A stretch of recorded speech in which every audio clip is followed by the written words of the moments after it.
मज़ेदार से क्रिस्पी और क्रंची से पोटैटो बाल बनाने के लिए हमने यहाँ आधा किलो आलू लिए हैं। उन्हें बॉयल करके हमने इस तरह उनको ग्रेट कर लिया है। अब हम इसमें डालेंगे ये बारीक छोटा सा एक प्याज जो चॉप किया हुआ वो डाल देंगे। हरी मिर्चें 2 से 3 वो डाल देंगे। थोड़ी सी सुर्ख मिर्चें और थोड़ी सी गाजर है बिल्कुल बारीक काटी हुई वो डाल देंगे। तमाम चीज़ें आप जो है बारीकी से चॉप करें। बहुत ही मज़ेदार और बहुत ही क्रिस्पी से जो पोटैटो बाल्स होते हैं, रेसिपी एंड तक ज़रूर देखिएगा, वीडियो को स्किप मत कीजिएगा। इसके बाद ये हरे प्याज का जो ग्रीन वाला पार्ट है वो डालेंगे। इसके बाद जो हमारे पास हरा धनिया है जी वो डाल देंगे। और इसके बाद हमारे पास कुछ ड्राई मसाले हैं, उनमें खुश्क धनिया है वो बारीक जो है पाउडर नहीं है बल्कि मोटा मोटा जो है वो कूटा हुआ है। इसी तरह दरदरा कूटा हुआ ज़ीरा है, सुर्ख मिर्च है, चाट मसाला है,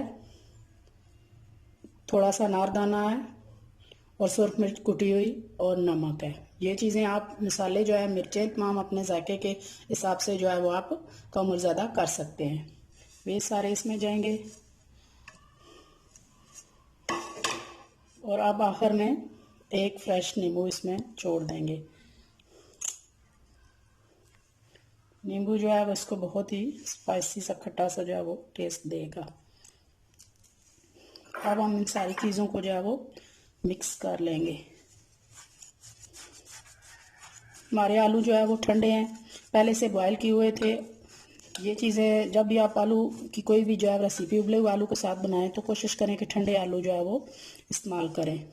बेशक आप उसी वक्त उबाल रहे हों लेकिन ठंडे करके इस्तेमाल करें, क्योंकि जब वो गर्म होते हैं तो उनमें बहुत ज़्यादा मॉइस्चर होता है और बाइंडिंग में जो है वो प्रॉब्लम होती है। तो ठंडा जो भी आलू जब भी उबाल के आप जो है पहले से रख लें, ठंडे इस्तेमाल करें तो ज़्यादा अच्छा होगा। अब ये सारी चीज़ें आपस में चम्मच के साथ अच्छी तरह मिक्स हो गई हैं। तो अब हम इसे हाथों के साथ अच्छी तरह जो है वो गूंद लेंगे। हाथों की मदद से हमने इसे अच्छी तरह गूंद लिया है और अब इस तरह हो गया है। तो यहाँ अब हम ये 3 टेबलस्पून कॉर्नफ्लोर है ये शामिल करेंगे। पहले थोड़ा सा डालेंगे, अच्छी तरह मिक्स करेंगे।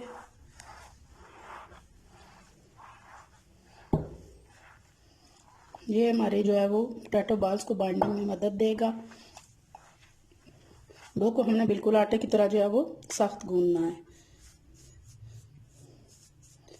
क्रिस्पी पोटैटो जो आज हम बना रहे हैं बॉल्स, इसके अलावा हमारे चैनल पर चीज़ी पोटैटो बाल की रेसिपी मौजूद है, वो भी आप ज़रूर देखिएगा। बहुत ही मज़े के होते हैं चीज़ी पोटैटो बाल्स भी।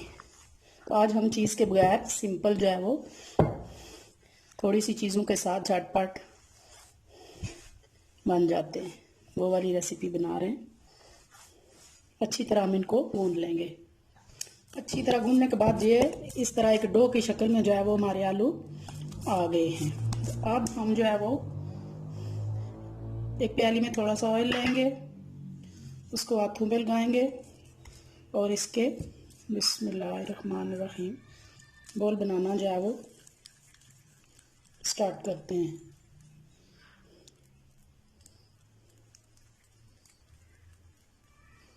ऑयल के साथ बहुत ही शाइनी, बहुत ही प्यारे जो है वो तैयार हो चुके हैं हमारे बॉल्स। साइज़ आप अपनी जो है मर्ज़ी और पसंद से रख सकते हैं। तो यहाँ हम जो है वो सारे इसी तरह पहले बना के रख लेंगे।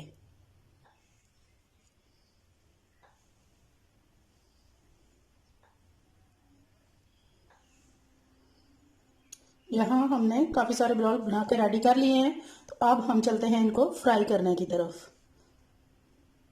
अब हमने पैन चूल्हे पे रख लिया है और हमारा ऑयल जो है वो दरमियानी आंच पे जो है वो गर्म हो चुका है। तो अब हम जो है वो पोटैटो बॉल्स इसके अंदर जो है वो डालना शुरू करते हैं। बिस्मिल्लाहिर्रहमानिर्रहीम।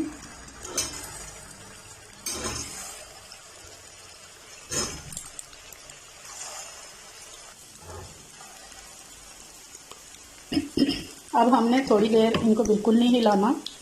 1 मिनट के बाद जो है वो देखते हैं कि इनको हिलाना है या नहीं हिलाना। फिर इनको गोल्डन होने तक जो है वो हम फ्राई कर लेंगे। अब हम इनको ऐसे हिलाएंगे ताकि इनके ऊपर नीचे सारी जगह पर जो है ऑयल लग जाए। और अब हम इनको हिलाएंगे नीचे से। जब ये एक साइड से हो जाएंगे तो खुद खुद जो उनसे ऊपर आना शुरू कर देते हैं।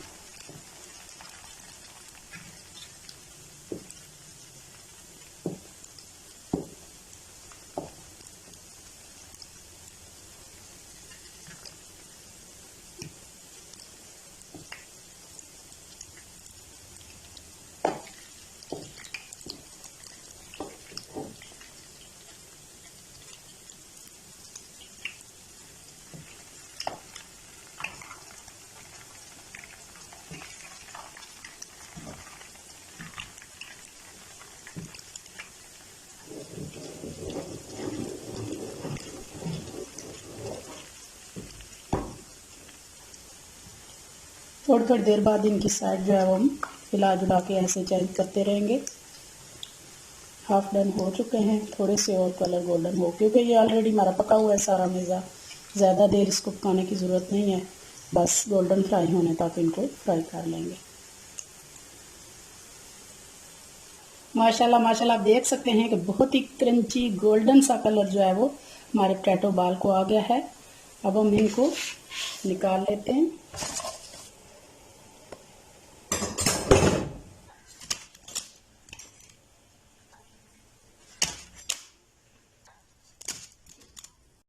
माशाल्लाह जी माशाल्लाह, बहुत ही क्रंची, बहुत ही क्रिस्पी हमारे पोटैटो बॉल्स रेडी हैं। जितने खूबसूरत ये देखने में हैं, इंशाल्लाह उससे ज़्यादा मज़ेदार ये खाने में भी होंगे।